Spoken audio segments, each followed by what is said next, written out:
గాంధీభవన్లో మంత్రి పొన్నం మాట్లాడుతున్నారు. ఇప్పుడు లైవ్ చూద్దాం. చేస్తాం రక్తం విగ్గిన తర్వాత దూది స్టిక్కర్ వేయకపోతే రక్తం అట్లనే బయటకు వస్తుంటుంది. అట్లనే ధరలు దక్కించడం అని చెప్పి ఏం నియంత్రణ లేకపోతే అదే ధరకు అమ్ముతారు. భారతీయ జనతా పార్టీ విధానం అట్లా కనబడతా ఉంది. మేము జిఎస్టీ తగ్గించిన పండుగ జరుపుకోమంటారు, క్షేత్రస్థాయిలో అది లేదు అనే చెప్పడానికి ప్రయత్నం చేసిన.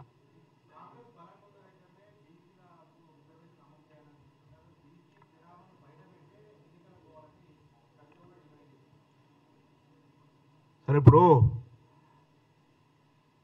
రాజకీయ ప్రకటనలు ఉనికి కోసమో వాళ్ళ యొక్క ఐడెంటిటీ కొరకో చేస్తే దానికి సంబంధం నేను రెస్పాండ్ కావడం పొరపాటు. ప్రభుత్వము ట్రాన్స్పరెంట్గా, చట్టపరంగా, న్యాయపరంగా, పద్ధతి ప్రకారం, ప్రజాస్వామ్య ప్రకారం చట్టసభల్లో ఉన్నటువంటి విధానాలు, హక్కుల మేరకు మా ప్రయత్నం కొనసాగుతుంది. ఇంతకంటే మెరుగైన విధంగా చేయొచ్చు అని చెప్పగలిగే వ్యక్తులు ఎవరున్నా నేను బహిరంగంగా ఆహ్వానిస్తా ఉన్నాం. వాళ్ళు సమయం ఇస్తే పోయి కలిసి వాళ్ళ నుంచి విషయం స్వీకరణ చేయడానికి కూడా నాకేం సిద్ధం లేదు, నాకేం అభ్యంతరం లేదు. కానీ రాజకీయ కోణం నుంచి ఆలోచన చేస్తే నేను అంతకంటే కరడు కట్టిన కాంగ్రెస్ వాదిని గట్టిగా జవాబు చెప్పగలుగుతాం.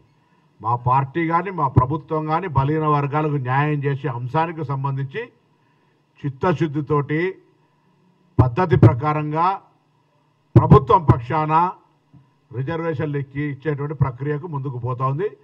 మిగతా ఇంకేదైనా సబ్జెక్ట్ ఉంటే మళ్ళీ ఒకరోజు ప్రెస్ కాన్ఫరెన్స్ చేస్తాం. ఇవాళ దయచేసి జిఎస్టీ పేరు మీద 8 సంవత్సరాలు గబ్బర్ సింగ్ ట్యాక్స్ పేరు మీద దోచిన విధానం, ఈరోజు ట్యాక్సులు తగ్గించడం పండుగ చేసుకునేటువంటి విధానం తప్పు.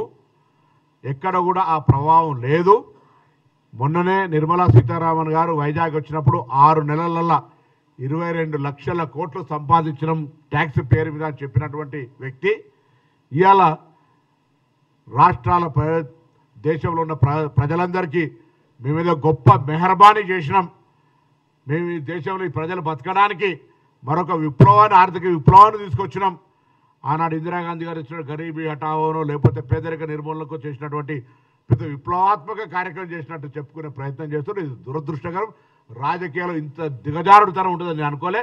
8 సంవత్సరాలుగా రక్తం పీల్చినట్టు, నేను 1 HP కాదు హెచ్పీలకు అన్లిమిటెడ్ రక్తం పీల్చి ఇప్పుడు దాన్ని ఏదో స్ట్రీమ్ లైన్ చేస్తున్నాం, ఇక మీరు పండుగ జరుపుకోని అని చెప్తే అంతకంటే మూర్ఖత్వం లేదు, దీనికంటే దురదృష్టకరం లేదు.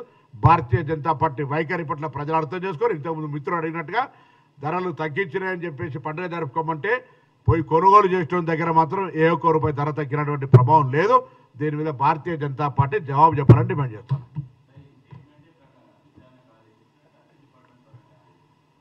డిపార్ట్మెంట్ నేను చెప్తే ఇప్పుడు దానికి సంబంధించినటువంటి ఎవరైతే ట్విట్టర్ల ద్వారా ఇతరత్ర ఫిర్యాదు చేసిరో నా శాఖకు స్పందించి నేను రెస్పాండ్ అయ్యి నా ట్రాన్స్పోర్ట్ కమిషనర్కు సూచన చేస్తా ఉన్నా. వెంటనే ఆ వాహనాలకు సంబంధించిన అంశం మీద ఫ్యాక్ట్స్ బయటికి తీయమని చెప్పి కోరుతా ఉన్నా.